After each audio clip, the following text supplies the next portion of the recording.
Renny, you got a little audio on your phone, or is that something else? It's probably my phone. Why? Okay, just making sure we didn't have a funny thing going on. Could you hear a buzzing or something? It sounded like staticky, or like there was a little audio feedback. Yeah, that was my phone. Sorry, take care of business. Well, I'll take care of business.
Well, good morning. How are you? Good morning. I'm good. Right It's on. you're up. another Renny Doyle podcast with Chris. So I recognize what's on the shirt this time. Oh yeah. So what is it? Well, I believe that's going to be. Well, I don't know exactly what car it is, but it's the Mustang. I'm not that stupid, but it's got to be for you to be wearing. It's got to be a special Mustang. It's probably some one-off that has this one-off wheel that Carroll Shelby made himself, and it won 2 laps at a special race, or Nothing like that. But it is a Shelby. It's a GT. It's either a 350 or a 500. I can't tell. But I think the only real difference was engine size. Right. Anyway, but I dig it. I like the color, and I've always been a fan of these. I like the inset driving lights in the grill. Yeah, they're pretty amazing car. There was a time to where you could buy. I remember Rich, one of my best buddies in the world. His dad, I think it was his brother's car, but he went away to the military. But he had a fastback, not a 350 or 500, but a fastback, 4-speed. And oh man, we had a lot of fun in that car. But you know what, teenagers, it's a good example of teenagers not being allowed to drive that level car, because I can't tell you how many times we had that thing sideways. It's a miracle. It's a miracle we survived it. So yeah. Mr. Canino, if you're listening, Rich was driving. I had nothing to do with it. It was all Rich's fault. I'm still blaming him for stuff, but usually I was the one really encouraging him. It's pretty there. So you didn't ask me about my shirt. Well, I didn't have a chance yet. So tell us about your shirt. So William Lara, a good friend of ours, he made up these shirts. These are pretty cool. And what he did is, for every shirt that he sold, he gave all the proceeds to a local animal rescue to keep animals alive. So we made him a challenge that for every 5 or 10 shirts that he sold, we'd buy one. We ended up buying, I think, 10 shirts in total. So this is one of them, and pretty awesome. So I like good causes like that.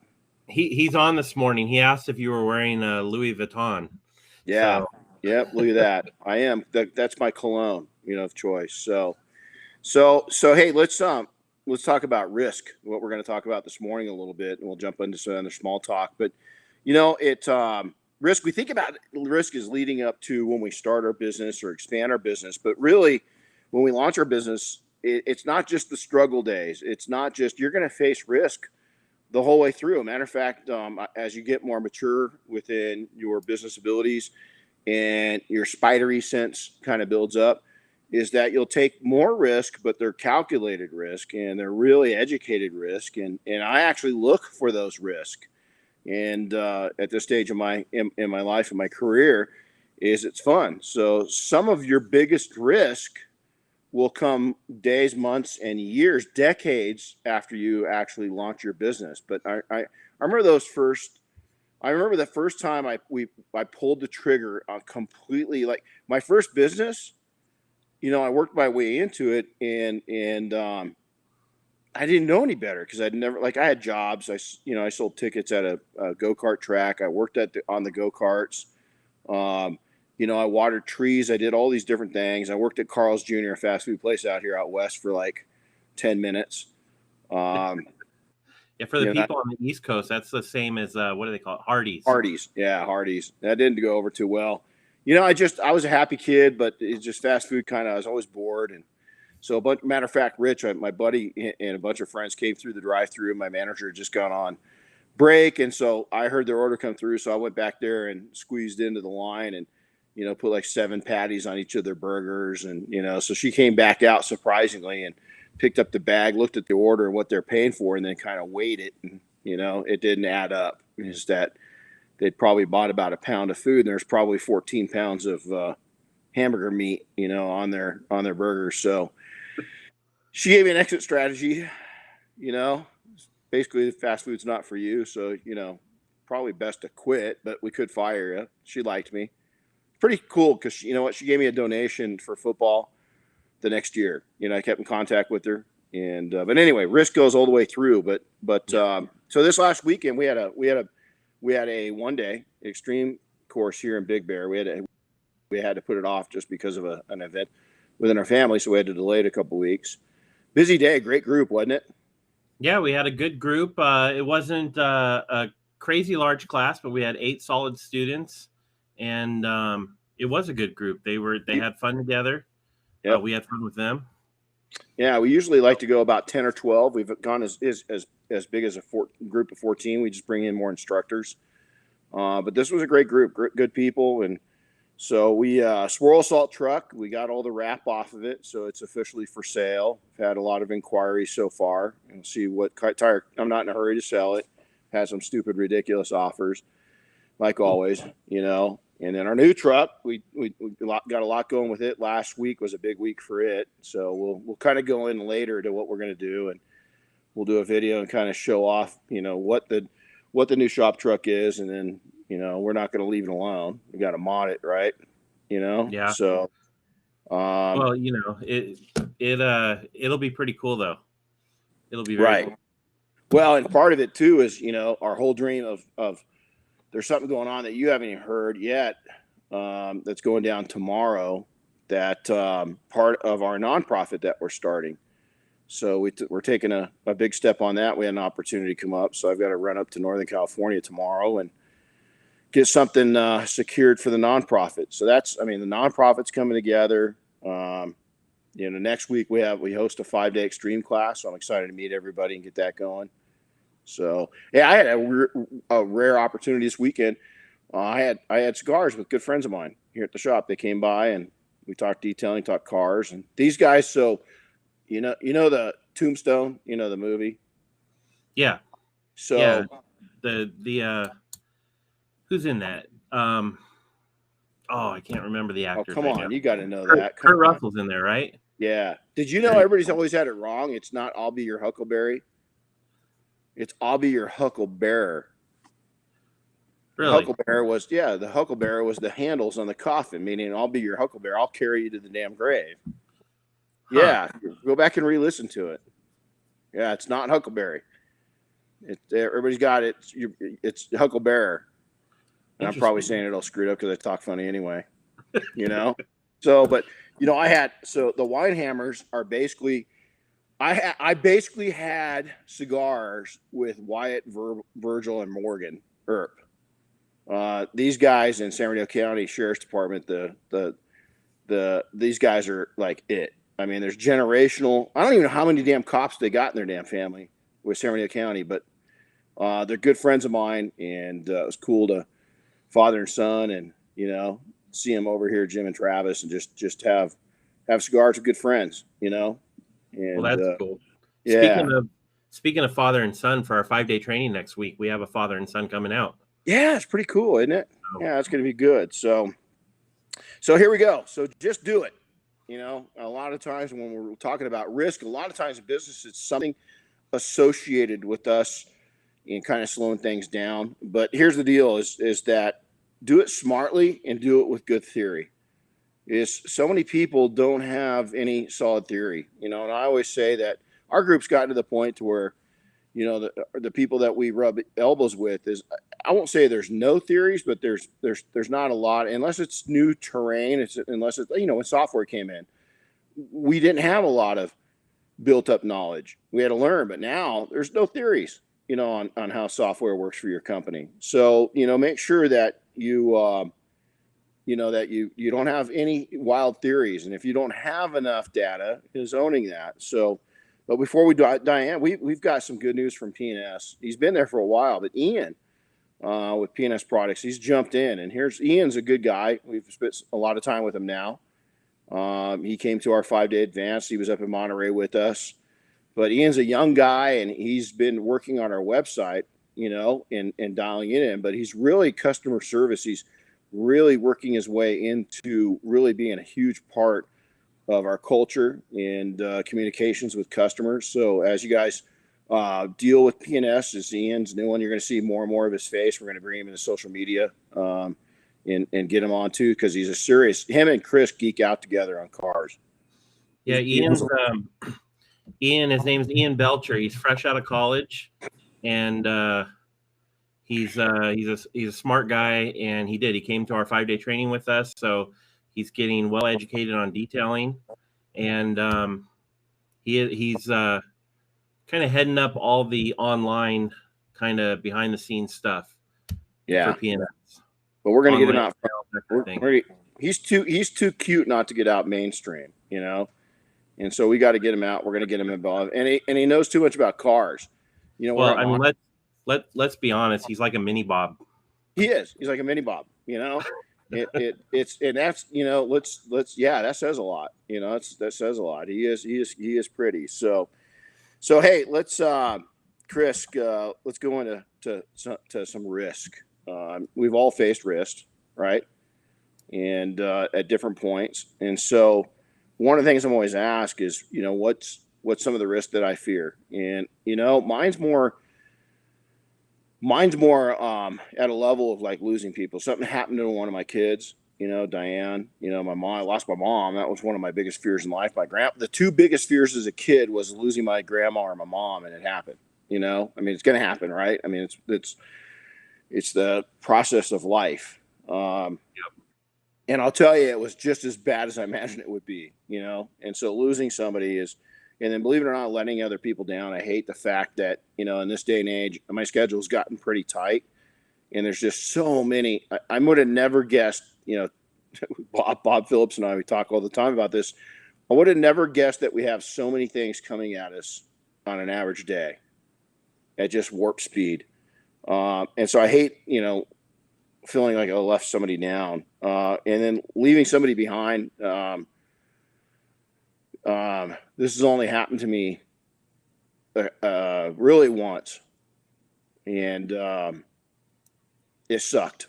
You know, is that we had somebody that we just couldn't get home and back to their family, and you know, it's something that even I just talked about with the Winehammers this weekend. You know, is that still bothers me, you know, that it just didn't happen. And then losing, I don't care.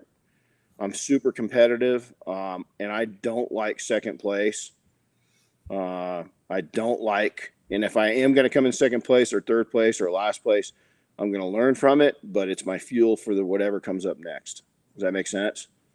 Yeah. And so, you know, I mean, I've lost money. I've lost everything. I've had people take advantage of it. I've had all these things, different things happen. Those things you can always make up for, but I'm more fearful, the risk of, so to say, not really risk, but the things I can't control, you know, and that's usually the human element and the people that we love. Those are factors that kind of get to me. That makes sense. No, it makes total sense. So business wise, what have you, have you taken risks in business that you have feared? Yeah. I mean, you go back really, I learned when I was really young that fear was paralyzing. And that if you got, I guess search and rescue, really helped me. Doing so much within search and rescue really helped me realize, because it's different when it's life and death, but even when it's life and death, fear is one of the greatest emotions, because fear can save you or it can kill you, depending on how you straddle it, depending on how you use it. And so business wise, I just figured out, hey man, there's going to be risk. And if I don't take these risks, there's no gain, but I really quickly realized that I got it handed to me a couple times when I was really young. And so I sought out people that were in locations in life, through platforms in life, where I wanted to be. I learned really quickly not to go to people that were in my same position or barely above and ask them, hey, what do you think about this business idea? That was the wrong thing to do. Now, there's some sharp people, but most of the time I really went to people that were in a whole different location, and more so where I was heading. Does that make sense? Mm-hmm. And so really, yeah, since, I was 19 or 20, there hasn't, I mean, there's been big decisions, right? But you just don't overanalyze them. What's that? Paralysis by analysis. I've mentioned it several times, is people will get so freaked out that they don't make a decision. And I think a lack of decision, can be deadly. Right. So, you don't know where to start sometimes. No, that's exactly it. So but I've never faced challenges alone. Is that cool to say? Because I've always been able to take and harness other people's input, so that I wasn't ignorant to it, so that I wasn't non-educated. So I wasn't. Now, sometimes I got, okay advice. Sometimes I got downright, bad advice, but that's also learning. And so, and here's what I did too, is listen to my gut instinct.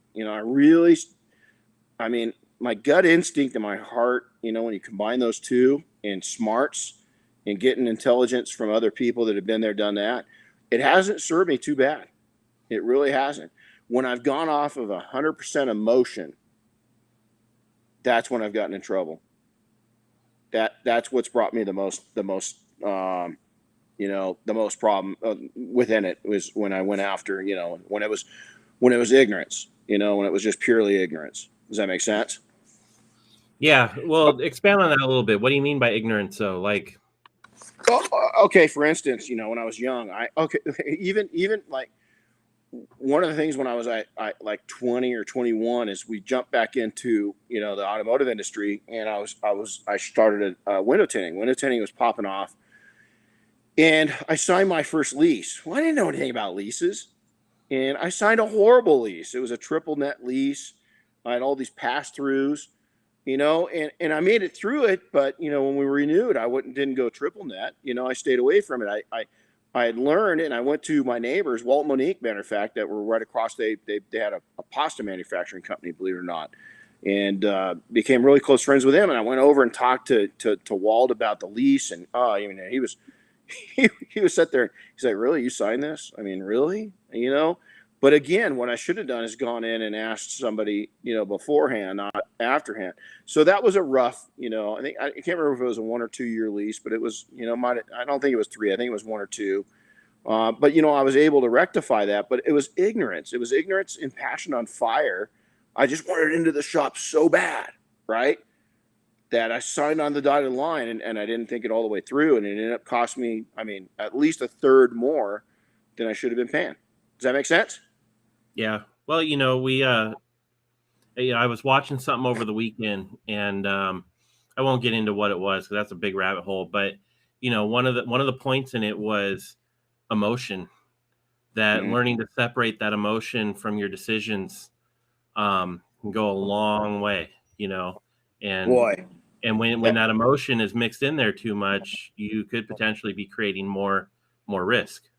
Yeah. Justin Labato, and a lot of us, if you don't know who Justin is, you should.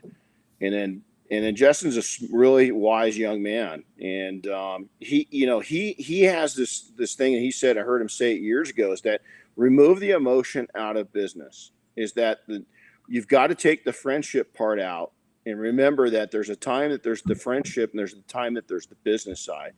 And if you're mature, you'll know the difference.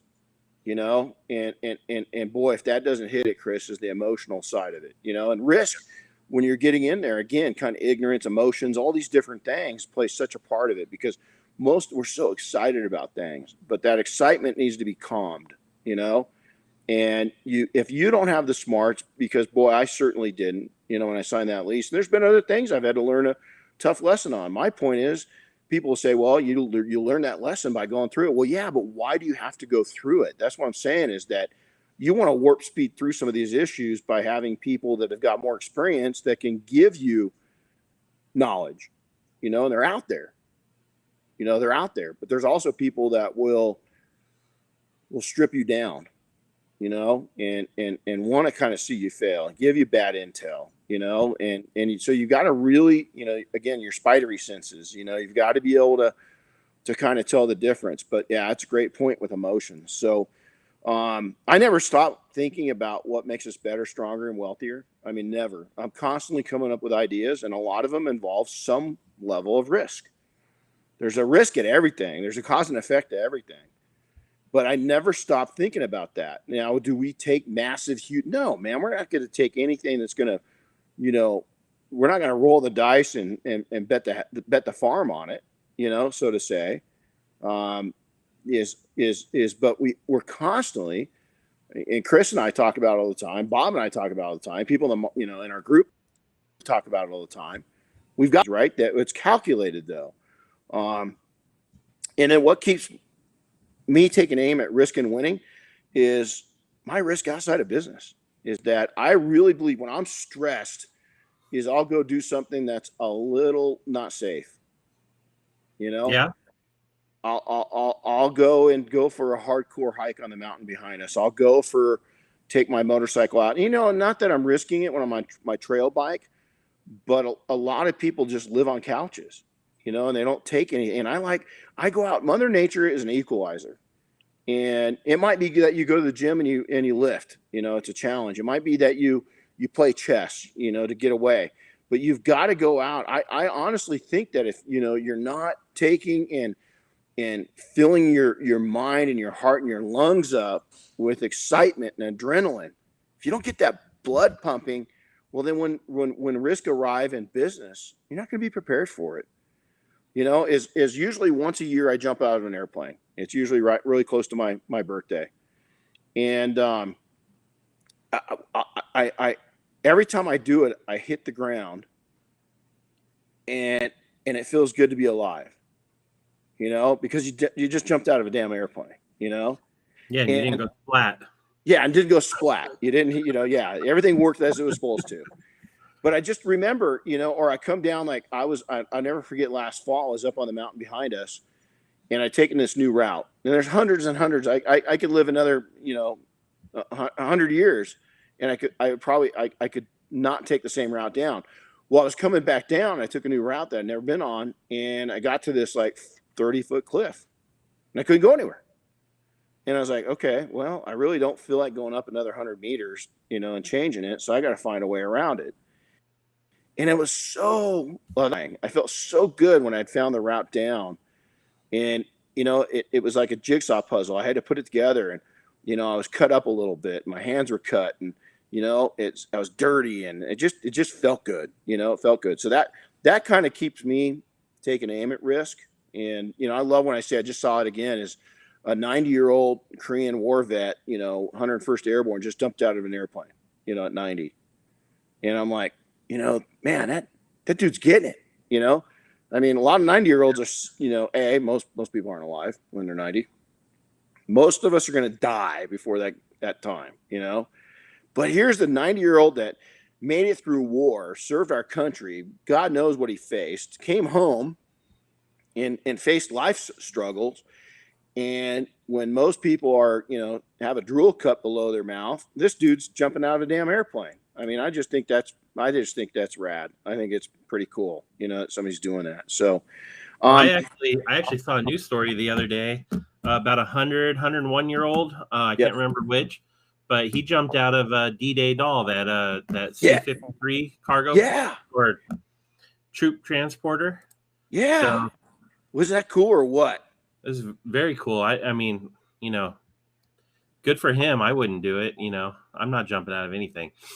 Well, George Bush Senior, is that he made it famous by he jumped out of the airplane on his birthday, and he was doing it well into his 80s and maybe 90s. I don't know. He was up there.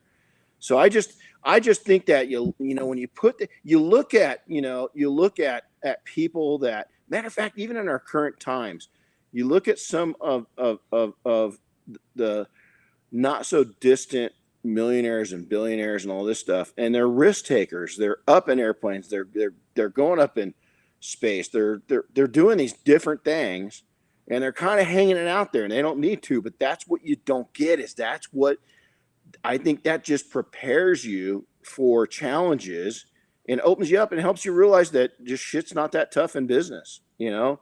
That there's shit out there that can kill you, and wants to kill you. What's the saying that Steve McQueen is that, hey, chase after life. It's going to try to kill you anyway, or something like that, is that Steve McQueen. You look at this guy. I mean, a lot of people is, oh man, what's his name? I'll think about it right now. I've got him.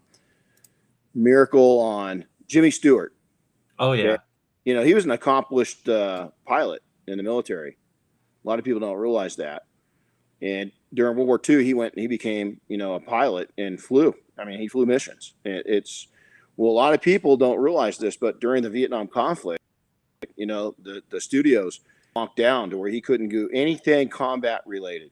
Well, he'd flown sorties in World War II. He'd flown sorties in Korea, and he wasn't going to stand on the sideline and not fly at least one combat mission during Vietnam. So he snuck off without the studios knowing it, and did.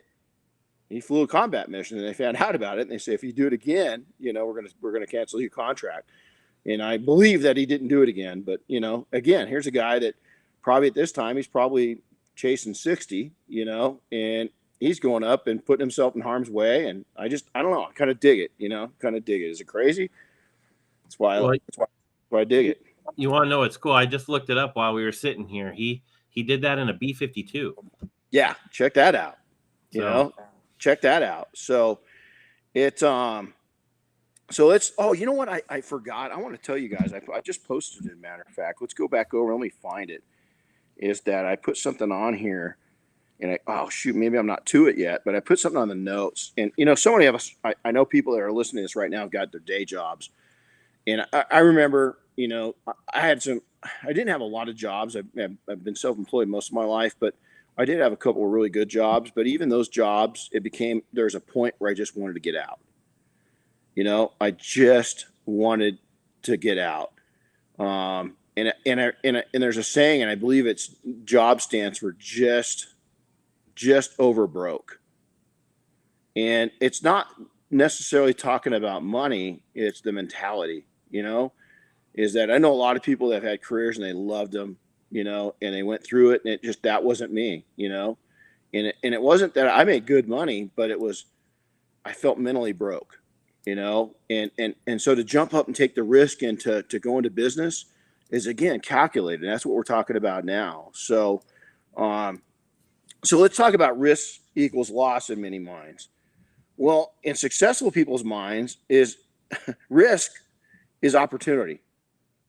It's not. Risk doesn't look at losses. And so you've got to change your mindset. And so many of us are paralyzed when it comes to risk. But yet the risk, it gets you to the sweet spot, as long as, again, it's not ignorance. It's not, you're not using unknown theories, as you're going and you're seeking counsel, so to say.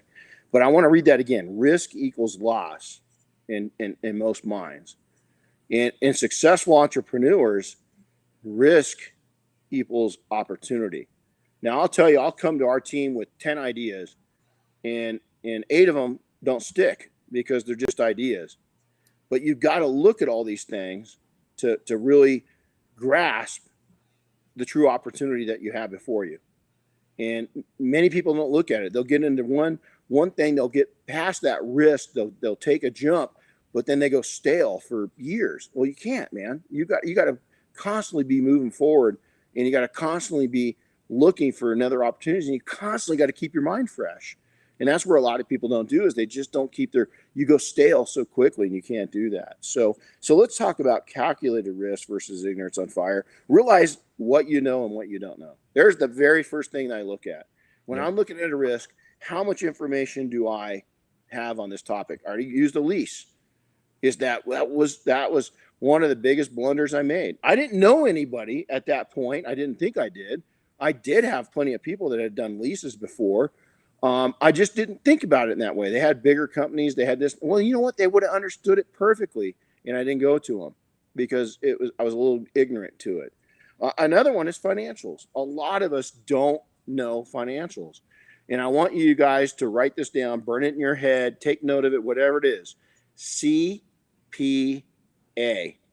is you've got to take and have a good accountant, and right with that should be a bookkeeper. If you don't know your stuff, get them. And, Diane preaches it, is that, we took big steps early this year. Chris was part of this, is that it was one of my weak spots. It was a thorn in my side, is that we had a good CPA, but he wasn't great to us anymore. It got stale, and we had a bookkeeper, and it wasn't working.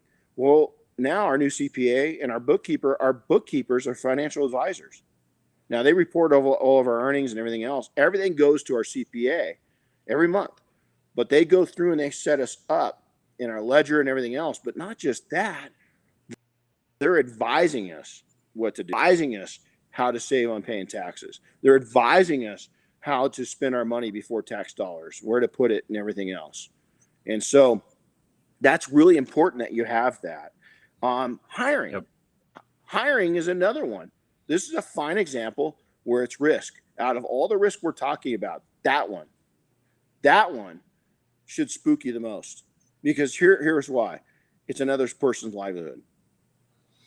So before people, ask yourself this: do I know how to be a good boss? You might think you do, but do you really know how to lead others? Even one person part-time. And I'm going to tell you, when I first came into it, I really watched a lot of great leaders as a kid. I had World War II vets all around me. I had these great people, right? My grandma was one of them. So I really got some great leadership values at a very young age. I really did. And I would study teachers that were good leaders. Teachers in the classroom are leaders. And they've got these little young minds. And I saw the difference between bad teachers and good teachers, and okay teachers and great teachers. And I picked up on their style, so to say. And does that make, well, your wife's a teacher, And, oh yeah, I watch her all the time. And this past year, I got to really watch her, because she was at home doing it firsthand. And you can see her lead her class, And it's so important is that we start picking up those traits. That's why teachers are so important in our kids' lives. One of the most important things that you need to pay attention to if you're raising kids is who's teaching them, and what are they teaching them, and how are they living examples in front of your children when they're at school. Those are important things. And listen, we were not afraid if we got a teacher that we didn't mesh with. That was a bad teacher necessarily, just didn't mesh with our principles, our values, our ethics, whatever it may be, is we'd move our child out of that class. Simple as that. It wasn't, we didn't go in there screaming and pointing fingers and yelling and everything else. We just requested a change. Simple as that, because we knew where we wanted our kids to go. As they got older, that got harder, because our kids, a lot of times, they like teachers that maybe we didn't, but they had their own reasons, and we went with that. We accepted that. Yeah. So plan out risk is plan it out, be real with yourself. Here's what we do. Risk comes with attachments, cause and effect. Is every time that you're going to take on a new risk, or you're looking at risk, just that alone is taking up your time. Right then and there is you're burning brain cells thinking about that risk. You're burning time with your family. You're doing these different things. So look at the cause and effects, and then desired outcomes. What is this new venture? What is this risk going to do for you? is it going to take and change your life? And changing your life could be a couple different ways too. Is that you could become enslaved to something. I've done that even later in my career as we started up. We had one of our most successful businesses we ever owned. Turned out to be a nightmare because it was 24, literally, I'm not kidding you. It was 24/7. We had slow times, but they were few and far between. And it was 7 days a week. And our phone rang 24 hours around the clock. And I remember coming home and telling Diane, damn, we started this thing. It's doing good. But if we don't sell this thing in the next 6-8 months, we got to get it. We got to get out. It's going to kill us, both of us. And amazingly, we sold it, and thank God too, right? Here's something we started, and it was great. It was great, right? People say, wow, what are you complaining about, having a successful business? No, man, when it's 24/7, there was no lifestyle. I mean, it just ate our cookies. I mean, it was horrible. So there's desired outcomes and there's undesirable outcomes. So you got to plan for both of those. You got to look at both of those, right? And then I just mentioned it, increased demands on your time. What's it going to do to your time as you do this? I'll tell you this right now. A lot of you aren't thinking about that. You're thinking that time goes on forever. It doesn't. And it's called burnout. If you're not careful, it will lead you into burnout. So you got to be very protective of your time, believe it or not. You got to be very protective of burning yourself out. You got to be very protective of creating something that takes away from your original business that could actually hurt you. So all those things. And then financial rewards or downfalls is what's the upside to this opportunity, this risk that we're looking at? What's the upside? What's the downside? Is that if this thing does struggle or doesn't turn out or it's eating too much of our time up, in the event that we just shut it down, are we going to lose much? And then also, what is the reality of just going out and kind of doing a test run with it? Could we do some beta testing? Could we do some exploration with it without jumping all the way into it? Is there a training program we can go get exposure to? Listen, I'll talk to people all the time and they'll say, yeah, I went to this training and it just didn't pay out. No, why? Well, I learned I didn't like it. I said, no, that's a huge payout.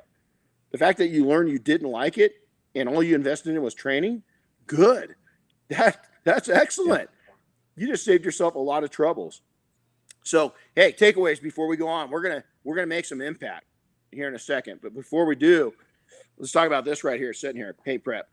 Man, I've come to love this stuff. So, paint prep is a surface prep, and before you got to do a coating, right? And so we love it for that. But the thing I'm using it for a lot is it's a great glass cleaner. And then also I use it as a clay lube. If you want a pure clay lube that's going to clean the surface, this is a great alternative to it. Now, you got to be doing some paint correction afterwards because it will soften the surface up just a little bit.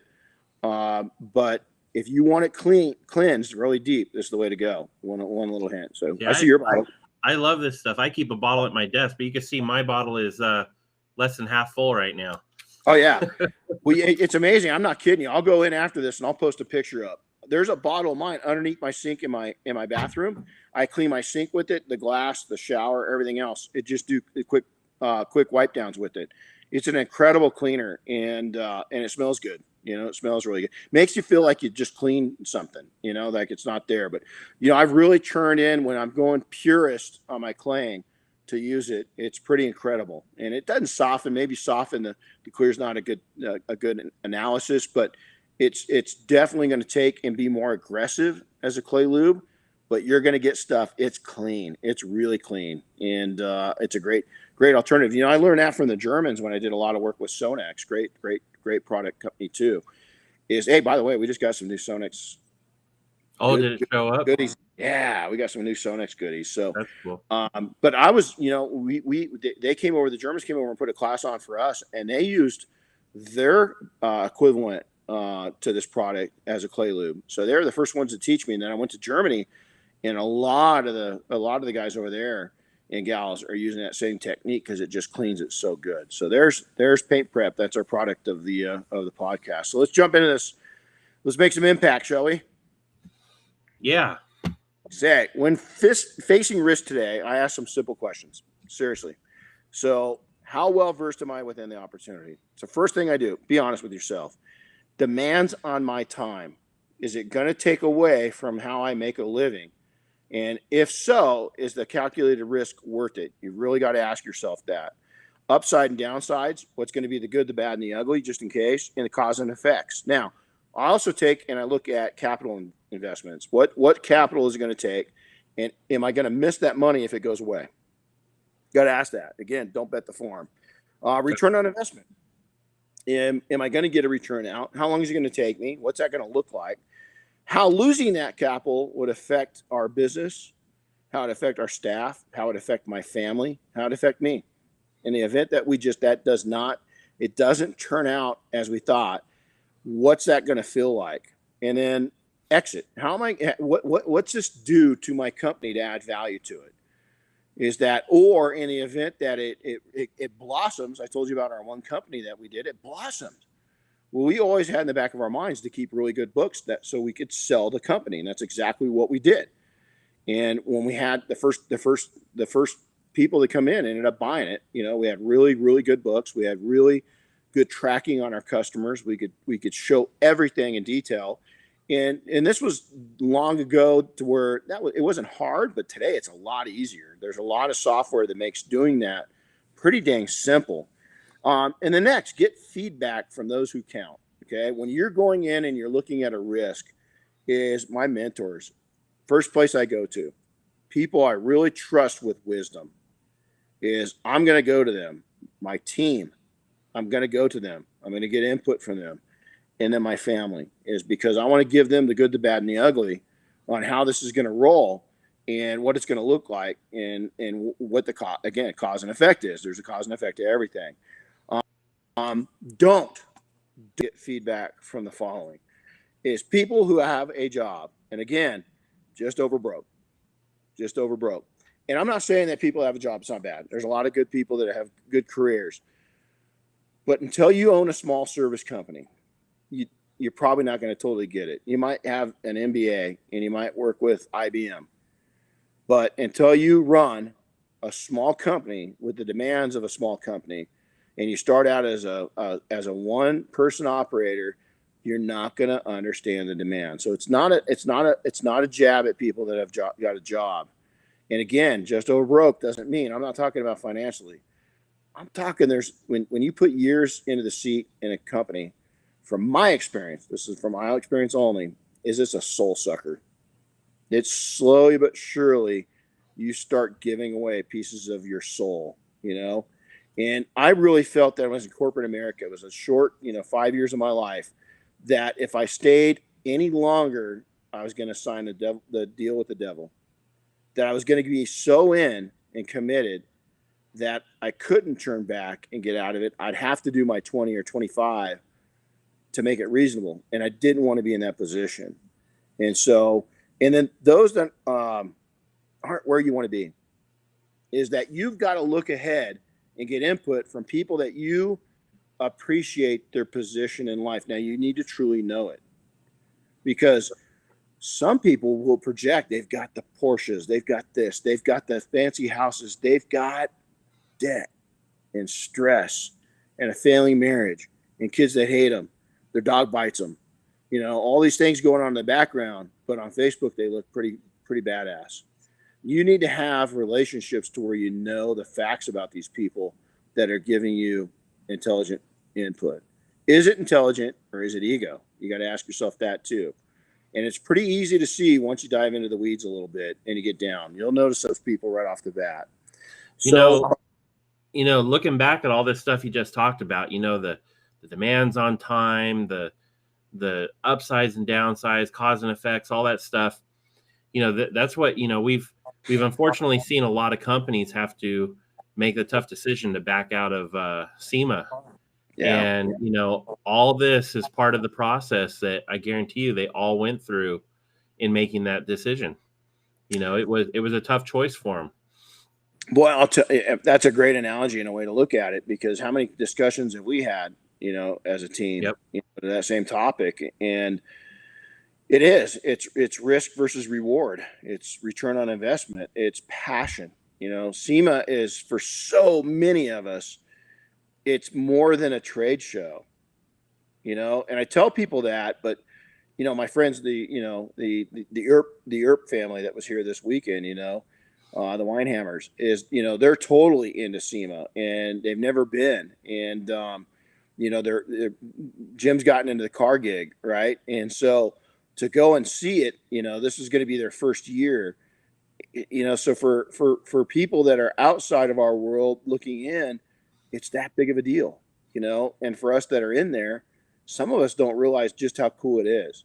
And Yeah. I always, it's one of those things to where I always look so forward to it. And then by Friday, you're really beat. But then by Sunday, you're like, oh, damn, I can't wait till next year. Does that make sense? It's that cool. Mm-hmm. But you're right, Chris. So many people have had to have, how many discussions are happening today in regards to that, especially back September 1st, because that September 2nd cutoff, was it.